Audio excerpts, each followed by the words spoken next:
Hello everyone and welcome to this Judgment 101 class where we're going to look into how Judgment works for the Paladin in Season 11. I have a pretty unique take on the Judgment build, but I will go through the misconceptions around the class and how certain interactions work, but also the pros and cons with different variations. Before we get started, there are absolutely no mythic dependencies on this build. They will make it smoother to play and you will have an easier time reaching like crit cap and other things, but it's just damage. You can play this build with just ancestral and legendary items and it will work just fine. But to understand why I built my character this way, I have to explain certain interactions and some stuff that isn't actually known yet by the community. The proselytizing aspect basically doesn't do much for this build. It's a 65% damage multiplier on average. We hope that because the judgments are judicator skills that they would detonate and then duplicate to everything around you because you're essentially casting the skill again, but this is just a damage echo and nothing more. Judicant's Glaive Helm is really good, but because you want to reach the crit cap with Air Petition, you don't use it in the end game. It is a good item as you're getting there and will give you more judgments to play around with, but there is a caveat to this.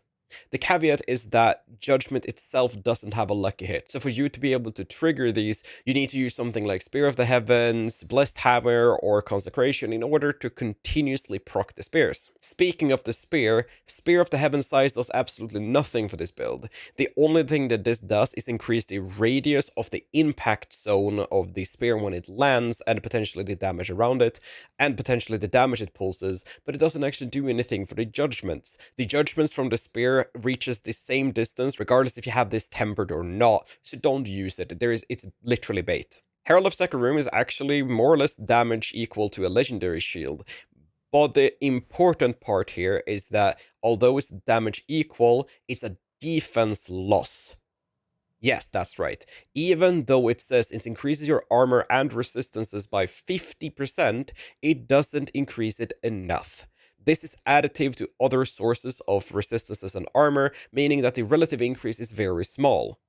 If you instead use a legendary shield with damage reduction, you will have more overall damage reduction, and you get cooldown reduction, which is vital for this build. Although it would be very cool and not broken, but at least fun, Zan does not work for this build, or at least the overpower part doesn't, because judgments are not a skill and they will not overpower. All the other hits you're doing will overpower, but that's negligible damage. Don't use this. Instead, if you want to use runes that do damage, you can use something like Rune or Thul, but for pushing, you actually want to use Cry Rune just to group enemies into your detonations. But Ava, we have Judgment Day, that spreads judgments automatically. Well, it only does it every 5 seconds. So this key passive right here only spreads the judgment every 5 seconds, and that's not really enough. That means that individual judgments are only gonna hit in a very small area, which is why you want to group them up with something like Cryorune. The other rune is completely up to you. I do not have faith per second on my pants and my boots, which is very nice to have. If you have that, you don't need to use the Lum rune.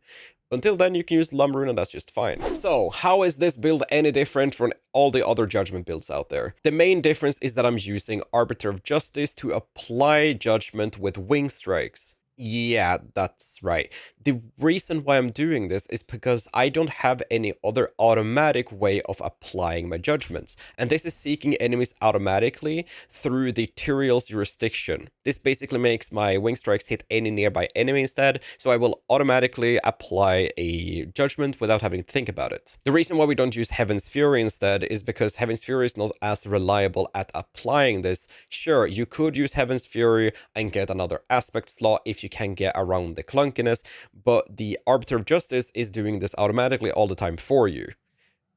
You choose. It's up to you. I prefer the Arbiter of Justice playstyle because that also gives us access to the Evade, which we then reduce even more by having the Arbiter Zephyr on our boots. This basically means that in combination with the Implicit on the boots, you have no cooldown on your Evade. You can just evade as much as you want if you need to. You don't have to, but the option is there for you. Another thing that is different compared to other people playing the Judgment builds is that I'm playing an active Judgment build.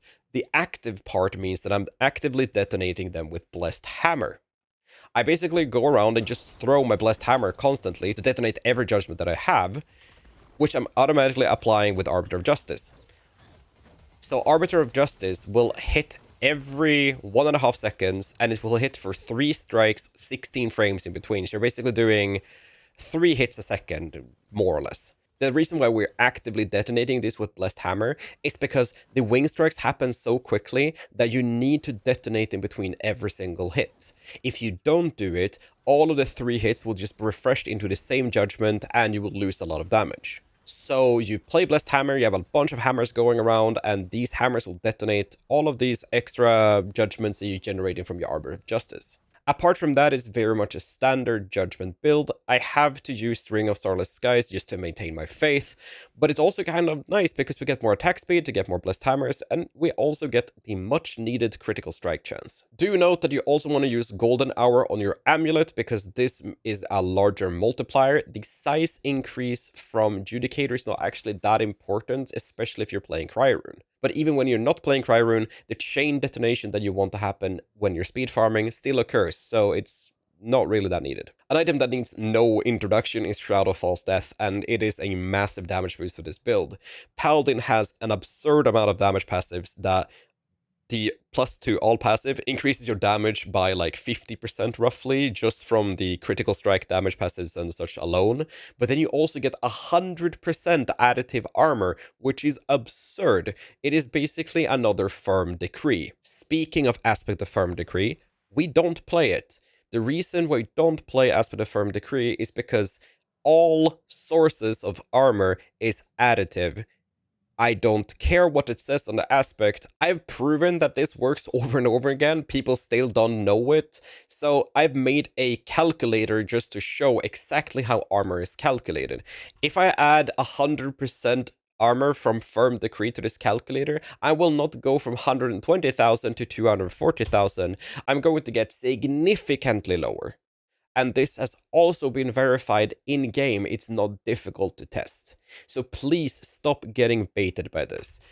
If you're curious about how much damage increase Firm Decree would be from this build, it would be 16.51% damage through Castle. That's it. It's not more, it's not less. It's exactly 16.51% with the context of my character. Your character might have different amount of stats, but that's how much it would get in this context.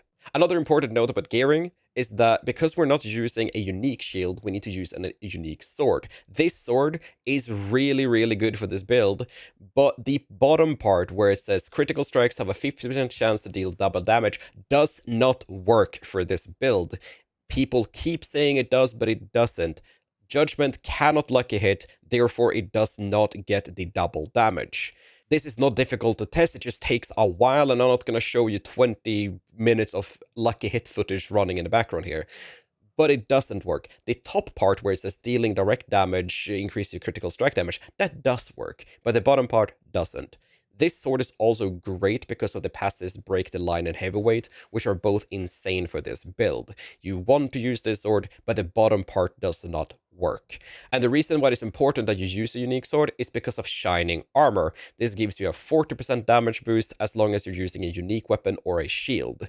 So if you're gearing and you haven't found a Griswold's Opus, use Herald of Sakarum until you have one. And just a reminder, the Turiel's restriction is not a mistake in this build. You are using it so that the wing strikes will always hit enemies and apply judgments to the targets around you. This build feels really bad without using this one, so you really want to use it. But if you want to RNG and not use it, then by all means do so.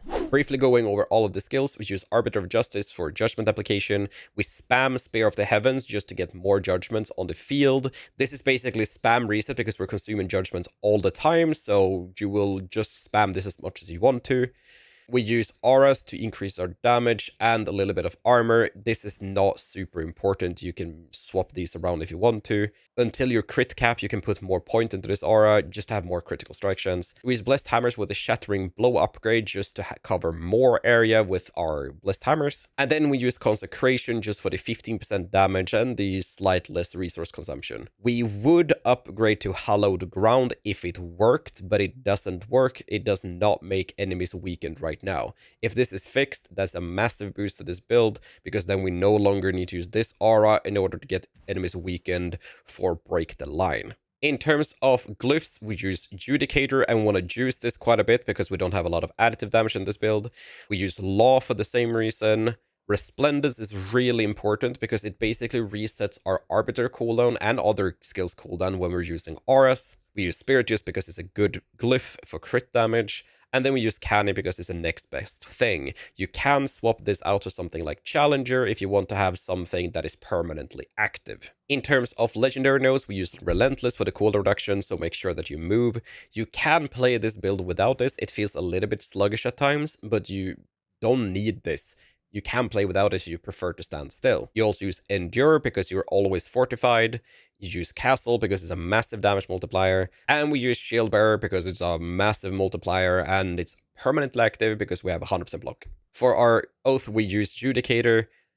Basically, we're only using this so our core skills can detonate the judgments early, but also for the damage increase. Interestingly enough, Judgment Day is okay. It will be good for when you're speed farming because it will spread the judgment to the entire screen from your Arbiter. But Exaltation is actually really, really solid for pushing because Judgment Day only spreads every 5 seconds, like I mentioned earlier. You could technically run Coat of Arms if you just want the damage, though. I have a planner linked below if you want to see the best in slot setup for this variant. And I also have the armor calculator link below as well. This build has been super fun for me. I will probably get to around 115 in pit if I were to fish for it, but right now I would need more sanctification upgrades in order to get anywhere. But this build requires basically no gear. You can kill Belial in less than 10 seconds without any of these mythics equipped. With a mythic equipped, it took me 1 second, it literally just went poof, and it died. Play the build the way you want to play it. You could even slot out Ring of Starless Skies for the Arbiter Ring to just evade all over the shop if you want to. That also works. There's a bunch of ways to enjoy Judgment, but I hope that this video at least informed you regarding how Judgment works so that you can make the most informed decision for yourself. I will just run some pit footage in the background so you can see how I play this build. I will see you guys in the next one. Thank you so much for watching. Ciao.